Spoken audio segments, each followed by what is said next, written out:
My name is Emma, I'm 32 years old, and my parents tried to force my golden child brother's wedding into my home after disowning me 8 years ago.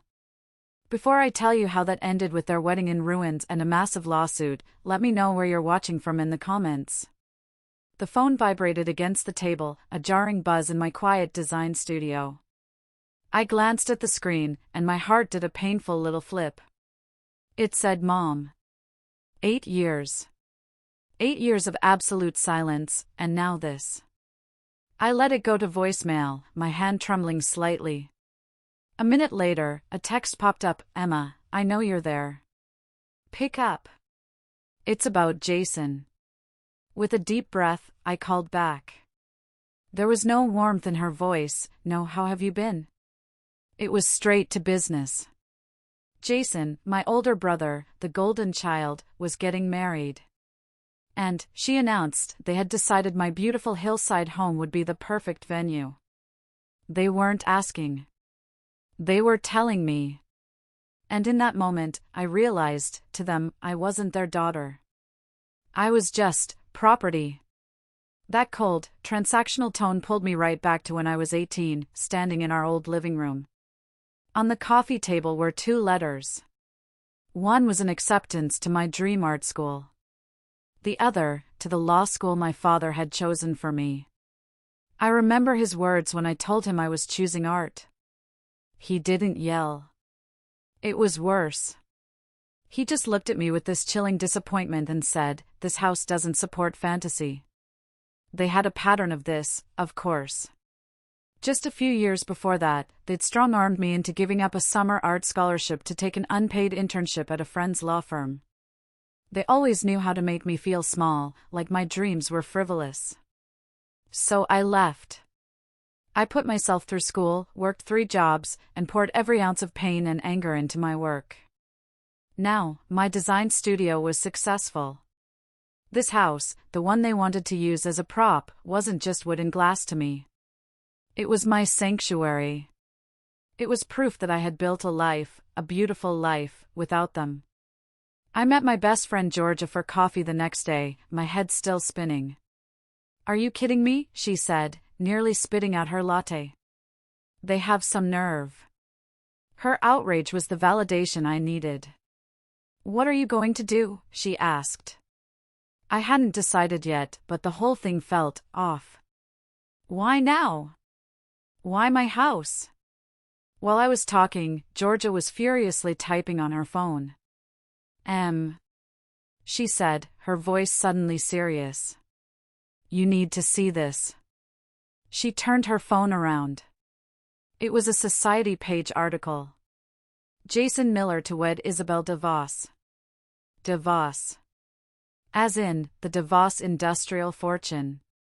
The article was gushing, talking about the union of 2 of the city's most traditional families. And there it was. The puzzle piece clicked into place. My parents were financially struggling, I knew that much. They needed to project an image of old money success for their new, incredibly wealthy in-laws. It wasn't about family. It was a business transaction, and my home was their stage.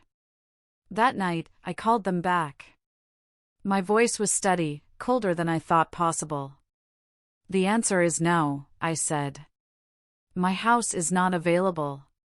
There was a short silence, then I heard my father's humorless chuckle on the other end. Don't be dramatic, Emma, he said, his voice laced with that old, familiar condescension. The invitations are already sent. 200 people.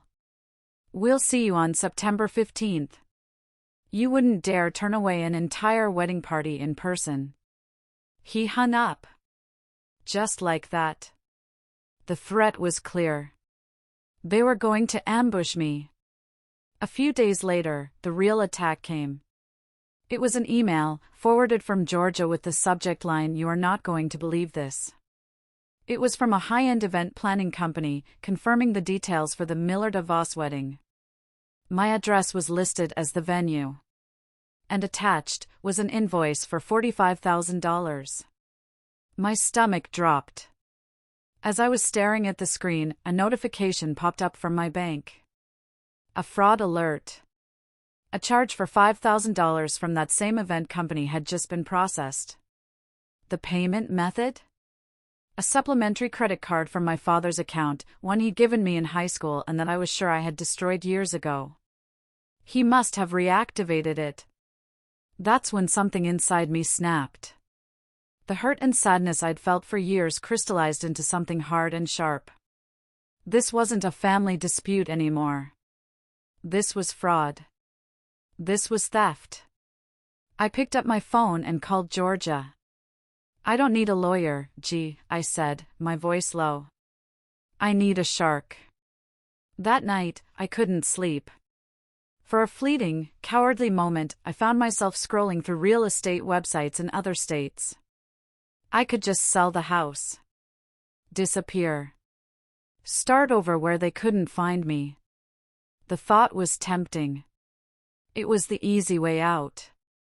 The next morning, I told Georgia about it. She looked at me over her mug and said, "You can sell the house, Em. But you can't sell the memory. If you run now, they will always, always have this power over you." She was right. Running wasn't a solution, it was a surrender.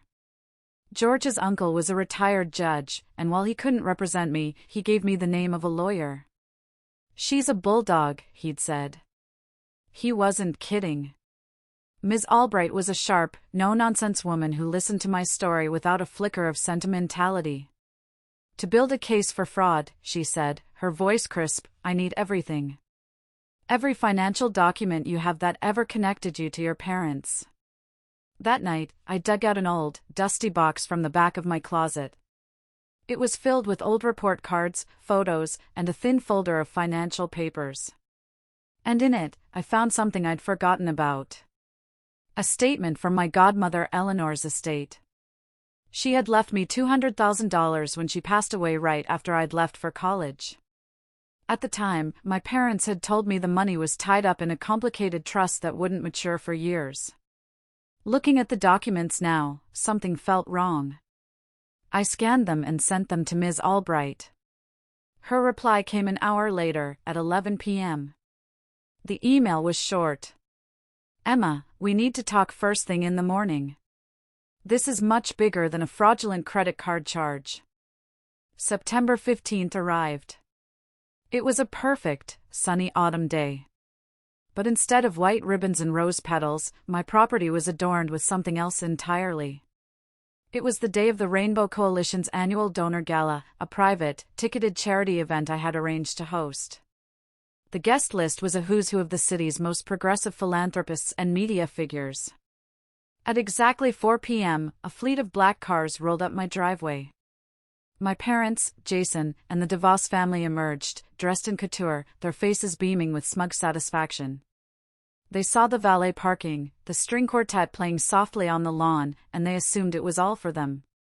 Her mother gave a little squeal of delight. "Oh, Emma, you came through. I knew you would." Then her eyes fell on the small, elegant rainbow flags placed in the table centerpieces. Her smile faltered. "What is this?" she hissed. Jason's face went white.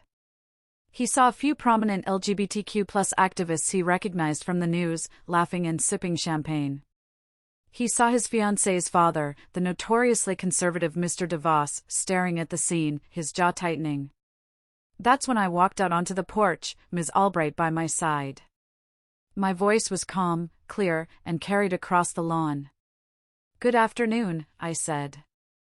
"I believe you're at the wrong address." I held up a thick, legally binding contract. "This property is leased for a private charity gala. You're trespassing." For a moment, there was just stunned silence. Then Isabel, the bride-to-be, shrieked, "This is my wedding." She lunged for a table centerpiece, trying to rip the flag out, and in the process, sent a tray of champagne glasses crashing to the ground. A camera from a society reporter flashed, capturing her twisted, furious face perfectly. Mr. DeVos didn't say a word.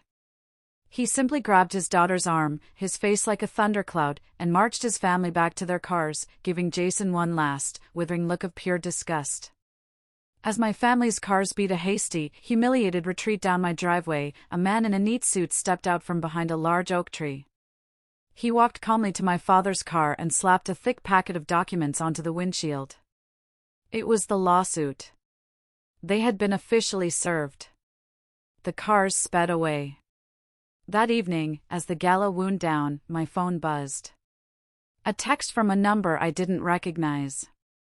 It was Isabel. The wedding is off. I hope you're happy. I didn't feel happy. I didn't feel sad. I just felt quiet. For the first time in my life, I felt the quiet of true peace. I deleted the message without replying. Later, Georgia and I sat on my porch, listening to the distant music. "You did it," she whispered, her eyes shining. "It's over." And I knew she was right. It was finally, truly over. For months later, I was in Ms. Albright's sleek downtown office. The viral photo of Isabel's meltdown, combined with the ironclad evidence of financial fraud and the theft of my inheritance, meant my family didn't have a leg to stand on. They folded immediately to avoid a public trial. "They agreed to all our terms," Ms. Albright said, sliding a document across the desk. "Full restitution of the $200,000 with interest. A formal, public apology printed in the city's newspaper. And, most importantly, a permanent restraining order. They could never contact me again." The victory felt good, but something was still missing. The money felt tainted. I couldn't keep it. So I used it to create something new. I called it the Phoenix Scholarship. Last week, I hosted the first workshop for the scholarship's recipients in my studio. It was filled with young, brilliant artists, all of whom had stories of being told their dreams were foolish. I found myself talking to a young painter, a girl who reminded me so much of myself at 18. She was hesitating, afraid to make a bold stroke on her canvas. I put a hand on her shoulder. "Don't be afraid," I told her. "This is your story. You get to tell it however you want. Make it loud." My family tried to use my home as a stage for their lies. But in the end, it became the foundation for something real, something true. Standing there in my sun-drenched garden, watching these young artists laugh and create, I finally understood. My victory wasn't just about winning a lawsuit or getting my money back.